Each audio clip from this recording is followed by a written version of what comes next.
As a creative, have you been rejected before? Nobody's ever rejected me before. It is really not a good space to be in. Like, it's really not a good place to be. The easy way is to quit and walk out the door. Did you know that the studio executives never wanted Al Pacino to play Michael Corleone in The Godfather?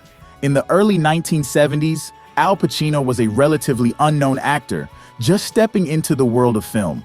Francis Ford Coppola, the visionary director, saw something in Pacino that the studio executives did not. Hi, my name is Ose Iria from Doc Film Workshop, and welcome to the first episode of the series, Be Inspired. In this series, we're diving into the wild and wonderful stories of filmmakers who faced production chaos head-on and came out the other side with something even better than they planned.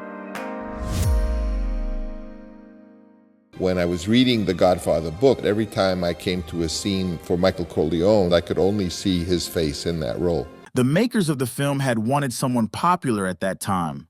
After several screenings and shoots tests, Francis insisted Al Pacino played the role. Hundreds of thousands of dollars they spent in those days for screen tests, and everybody was screen testing everybody.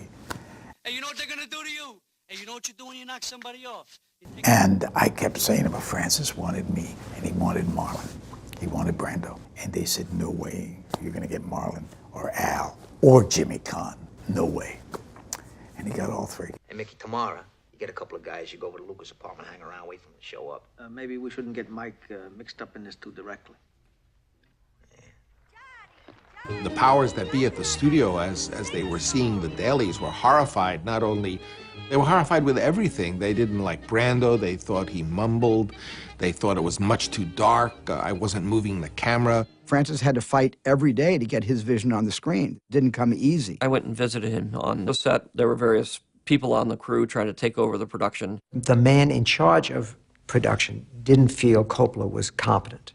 It was true that someone was being warmed up in the wings to substitute for Francis. In this pivotal scene where Michael kills Sollozzo and McCloskey in the restaurant, his performance was raw, intense, and unforgettable. This was the moment that changed everything. Francis's cut of that scene was seen by the head of the corporation. Then all the pressure that was on Francis disappeared. In the end, the film was so successful that the studio executives wanted a part 2 and a part 3. Now, my point here is when you choose a path, you have to be committed, consistent, and never back down. If it's not working, try another method until you pull through. Al Pacino, for example, he didn't quit, he didn't walk out the door despite how he was treated on that set. Today, we celebrate both the success of the film and his career as an iconic actor. In my first feature film, which I co-produced with my brother Austin, he directed the film. I was the cinematographer, editor, and colorist on the film. Are you Superman? Now, not because I wanted to do all of this, we just didn't have enough funds at that time. When we got some money from family, we just knew we had to multitask on the project. I remember one time in the early stages of pre-production, I almost declined to DP the film because I just never liked the idea of being the cinematographer and editor on a feature film. I mean, a project on that scale. Because as a cinematographer, you are so, this is personal though, as a cinematographer, you are sentimentally attached to some of the pictures that as an editor, you just want to cut them out. But yes, I had to accept these roles because we didn't want anything stopping this film from being made. It was okay, no stopping, no going back, like all the way, let's go in all the way.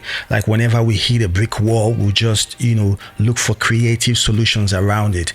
It was challenging. We had limited budget to shoot on the streets of Lagos. Yes, Lagos. Once you choose the path, you have to be committed, consistent, and never back down.